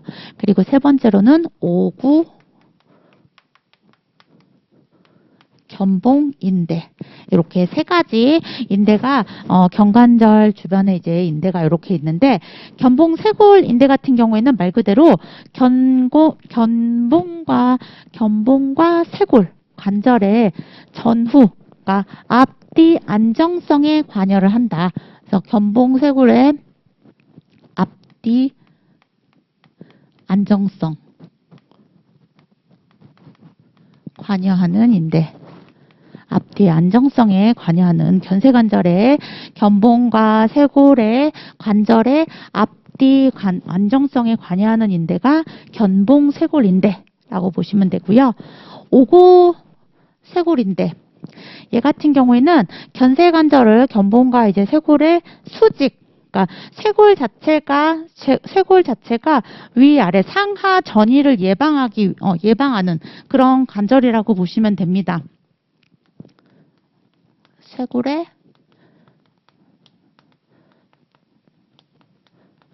상하 전이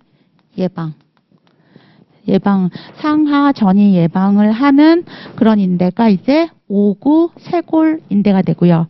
그리고 오구 견봉 인대, 얘 같은 경우에는 그 상완골이 이렇게 상완골 자체가 얘가 이제 수평보다 더 위로 올라가는 거를 방지하는 상완골이 이제 상완골이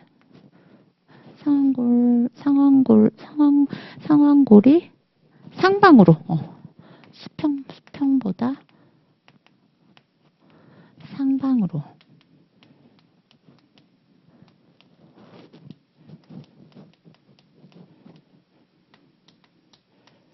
그래서 얘 상완골 자체가 이렇게 올라가는 거, 위로 이렇게 올라가는 거를 방지하는 그런 인대가 오구 견봉 인대예요. 그래서 아직 뭐 인대와 관련된 문제들이 나오지는 않았지만 그래도 어쨌든 요런 이제 인대 그 견관절에 붙어 있는 인대들 이 세 가지가 있는데 이 세 가지가 견쇄관절의 앞뒤 안정성에 관여하는 인대다. 오구 쇄골인대 같은 경우에는 쇄골이 상하 전이를 예방하는 인대다. 오구 견봉인대는 상완골을 위로 올라가는 것을 방지하는 인대다. 이렇게 구분해서 기억을 좀 하시면 될 것 같습니다. 그 다음에 8번째는요, 빈칸을 채우라고 이제 제가 이렇게 해놨는데, 일단, 여러분들이 이제 보통 이제 우리가 완관절부의 골절에 대해서 이제 제가 좀 이제, 정리를 좀 해봤습니다. 그래서 1번, 2번, 3번, 4번, 5번, 6번에 가로가 있고요. 그 가로를 여러분들이 메꿔주시면 돼요. 그래서 손을 짚고 넘어지면서 생긴 골절인데 손목과 연결된 골절 편이 뒤로 밀려나와서 손목이 포크 모양처럼 변형을 보이는 골절이래요. 요거는 콜레스 골절입니다. 그래서 콜레스 골절 같은 경우에는 일단은 합병증으로 정중신경의 손상을 초래하게 되고요. 그 다음에 이게 여기로 와야 되고 얘가 여기로 와야 되고 요걸 원위부 골절이 요 두 개예요. 제가 이걸 좀 수정을 해야 되는지 죄송해요. 그래서 요걸 원위부 골절에는 그래서 콜레스 골절과 그 다음에 몽 골절. 근데 이 골절은 역콜레스 골절이라고도 한대요. 얘는 스미스 골절이거든요. 그래서 스미스 골절과 콜레스 골절은 요골의 원위부에 생긴 골절이다 라고 보시면 되고요. 요골과 촉골의 원위부의 골절과 탈구가 이어지는 게 4번이 되고요. 그 다음에 주관절 부위에 척골의 근위부 골절과 탈구가 일어난 게 5번이 됩니다. 그래서 보시면은 어쨌든 그래서 스미스 골절이라고 하는 것은 콜레스 골절의 반대예요. 그래서 콜레스 골절은 이렇게 넘어지면서 손바닥을 바닥에 이렇게 짚어서 넘어지면서 생긴 골절인데 반대로 스미스 골절은 손등으로 이렇게 넘어지는 거예요. 그래서 손등을 짚고 넘어져서 발생하는 골절로서 우리가 약간 이제 이렇게 골절이 되면서 정원삼 모양처럼 손목이 변한다 해가지고 스미스 골절은 정원삼 모양의 특징을 가지고 있다 이렇게 보시면 됩니다. 그 다음에 요걸의 중하 3분의 1부의 골절과 촉골 원위단의 탈구가 합병된 것으로서 수술이 반드시 필요하여 필요골절이라고도 하는 골절을 우리가 갈레아치 골절이라고 이야기합니다. 여기다 적을게요, 그냥. 갈래아치 골절. 그래서 갈래아치 골절 같은 경우에는 무조건 치료 방법이 수술이에요. 수술이 필요하다 해서 필요골절이라고도 이야기한다. 그리고 5번에 요골의 골두 탈구와 척골 근위 부위의 3분의 1 골절이 동반된 경우로서 전방 탈구가 가장 흔한 골절. 얘는 몬테지아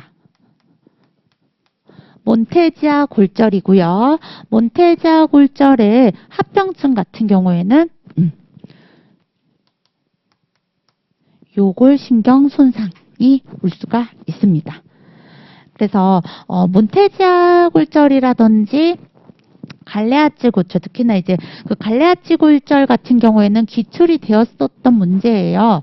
2017년도에 기출이 되었던 문제이기는 한데 나머지 이제 골절들 같은 경우에는 출제가 주관식으로는 출제가 된 적은 없었지만 객관식으로 이제 문제가 진행이 되어졌을 때는 객관식으로도 자주 이제 출제가 되어졌던 애들이기 때문에 우리가 이제 왕관절부에 골절로 인해 가지고 요런 종류들의 골절이 있고 요 골절이 콜레스 골절은 어떤 거다. 얘가 이제 포크 모양처럼 손이 변한 거다. 스미스 골절은 정원삼 모양처럼 변한 거다. 갈래아치 골절 같은 경우에는 요골 골절과 척골 탈구가 합병된 거고 몬테지아 같은 경우에는 요골 요골주 탈구와 척골 골절이 동반된 것이다. 그래서 그러면서 합병증으로 요골신경 손상이 올 수 있다. 이렇게 구분을 해서 여러분들이 기억을 좀 해주시면 될 것 같습니다. 자, 9번 문제 볼게요. 족부와 관련된 문제입니다. 족부를 구성하는 뼈는 족근골, 중족골, 족지골로 구분이 된다. 발목을 형성하는 족근골 7개의 뼈를 기술하시오. 일단 우리가 족부 발의 구조를 할 때 이제 족근골 7개가 있었다라는 거 그것도 앞머리 따기로 해가지고 외웠었어요. 그래서 종거, 주입, 설, 종골, 거골, 주상골, 입방골, 그리고 설상골 같은 경우에는 3개가 있다. 내측에 안쪽에 내측 설상골, 가운데 중간 설상골, 바깥쪽에 외측 설상골. 그래서 총 7개의 족근골이 있다. 그래서 이렇게 적어주시면 되고요. 그 다음에 두 번째로는 3개의 설상골과 입방골 그리고 5개의 중족골이 만나서 이루는 관절을 무엇이라고 하는가? 얘는 리스프랑 관절입니다.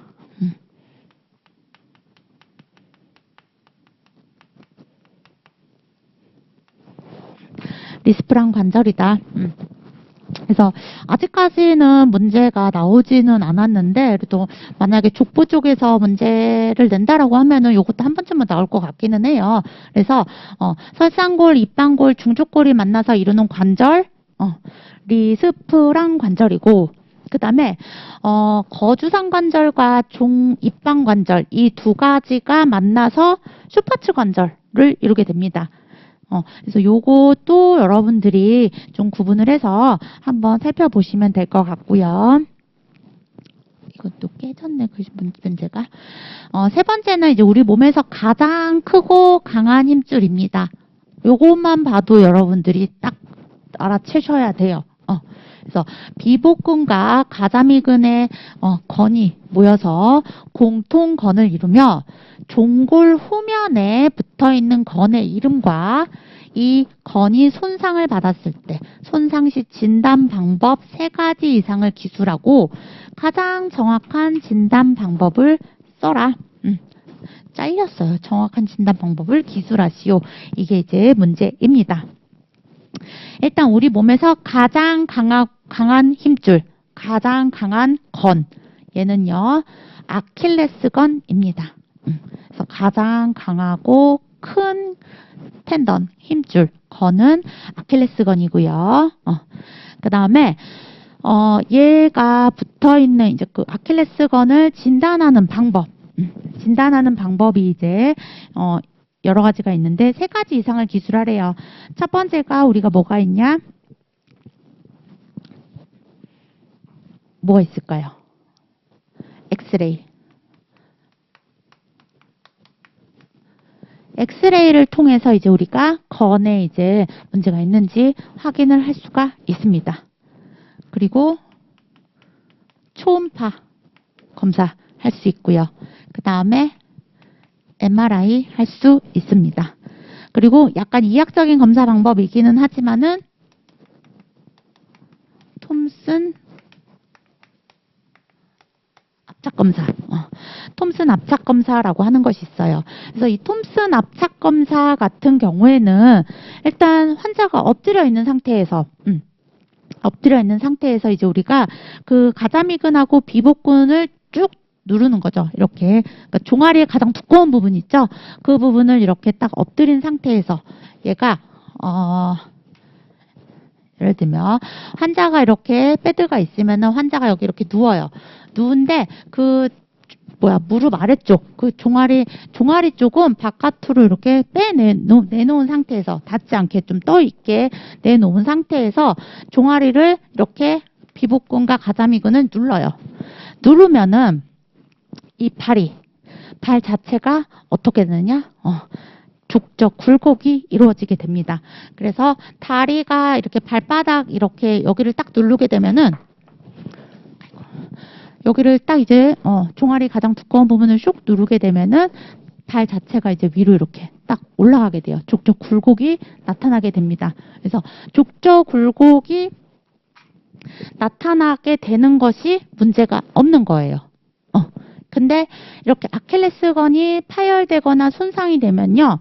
그 비복근과 가자미근을 이렇게 눌러도 종아리 두꺼운 부분을 눌러도 얘가 발 등이 이렇게 있으면은 얘가 이렇게 딱 이 부분을 쭉 누르게 되면 발이 이렇게 위로 딱 족저 굴곡이 돼야 되는데 이게 안 돼요. 이 증상이 안 나타나게 됩니다. 그래서 족저 굴곡이 나타나지 않는다라고 하면 이제 우리가 아킬레스건이 파열됐구나 라는 것을 의심을 해볼 수가 있어요. 그래서 톰슨 압착 검사나 아니면 그냥 대놓고 엑스레이 찍거나 초음파 촬영을 하거나 MRI를 찍어보거나 해가지고 우리가 진단을 내릴 수가 있는데 여기서 가장 정확한 진단 방법은 MRI죠. MRI를 통해서 이제 가장 정확하게 진단이 가능하다. 이렇게 보시면 됩니다. 그다음에 마지막 문제 볼게요. 골절 부위에 개방창이 있어서 뼈가 바깥으로 노출되거나 외부와 통한 경우의 골절을 개방성 골절이라고 한다. 날카로운 골절편이 안에서 밖으로 피부를 뚫고 나온 경우나 피부와 연부 조직이 손상되어 밖에서 안으로 골절이 발생한 경우에 주로 이제 개방성 골절이 나타나게 된다. 그래서 개방성 골절의 치료 단계를 서술하고 개방성 골절의 합병증을 5가지 이상 써라. 일단은 개방성 골절 자체도 이거 우리 그 앞에서 저기 봤던 거 있죠. 앞에 문제에서 그 몇 번 문제였지? 변연절제술 나왔던 문제 갑자기 생각이 안 나네. 가스계저랑 이제 조금 이제 원인 자체는 좀 다르긴 하지만은 이제 그거 좀 같이 보시면 될 것 같아요. 일단 개방성 상처가 있기 때문에 상처 부위가 이제 여기가 이제 감염이 돼가지고 이제 개방성 골절이 나타나게 되는데 이때 가장 먼저 이제 우리가 골절된 부위가 출혈이 얼마나 있는지 출혈 상태라든지 아니면은 그 골절된 부분에 연부 조직이 손상이 얼마나 됐는지 그리고 뭐 그 주변에 신경 손상, 혈관 손상 이런 것들을 확인을 해서 일단 오픈된 상처가 있을 경우에는 이제 우리가 빨리 항생제 투여를 통해서 치료를 해 주시는 것이 필요합니다. 그리고 또한 이제 그 상처 부위 자체가 이제 또 괴사가 되거나 할 수가 있기 때문에 깨끗하게 소독하고 세척하고 변연절제술 필요하면 그 주변 그 괴사된 조직 제거하고 감염 조직 제거하고 하면서 변연절제술 시행을 해주시면 되고요. 그렇게 한 다음에 일단 외부의 그 개방성 상처를 깨끗하게 처리를 하고 나서 골절을 고정을 하는 거죠. 그래서 골절된 부분을 마지막에 이제 고정을 시키고 나서 상처를 회복시킵니다. 그래서 상처가 어느 정도 힐링이 되고 난 다음에 마지막에 이제 재활 치료를 하는 그런 이제 단계로 이행이 된다. 그래서 일단 개방된 부분, 개방성 골절의 경우에는 개방성 창상의 상처가 있는 골절이기 때문에 첫 번째로는 개방성 상처 부위를 일단 먼저 치료를 해주시는 게 필요해요. 항생제 치료하고 항생제 치료와 더불어서 그 주변 상처 주변에 괴사된 조직이 있거나 그러면은 다 이제 변연절제술을 시용을 해서 죽은 조직 다 제거해 주시고 그리고 난 다음에 골절 부위 고정시켜 준 다음에 힐링이 되고 상처가 이제 좀 힐링이 되고 하면 마지막에 이제 재활 치료를 한다. 그래서 이렇게 적어 주시면 되고요. 이런 개방성 골절의 합병증 5가지 이상 기술하시오. 그래서 지금 이제 요거 봤던 게 앞에서 이제 우리 가스계절 하고 좀 비슷해요. 그래서 요 개방성 골절을 그대로 방치를 하게 되면은 세균 감염에 의해서 가스계절 올 수 있고요. 그 다음에 골수 쪽으로 침범을 해서 골수염이 생길 수도 있습니다. 그리고 개방성 상처 같은 경우에는 또 파상풍도 잘 생길 수가 있기 때문에 파상풍도 합병증의 하나로 우리가 볼 수 있고요. 그리고 뭐 지연유압 자체가 지연이 된다든지 아예 안 되는 건 아니야. 시간이 뼈가 붙는데 좀 시간이 걸리는 걸 지연유압이라고 하죠. 불유압, 지연유압은 구분하셔야 합니다.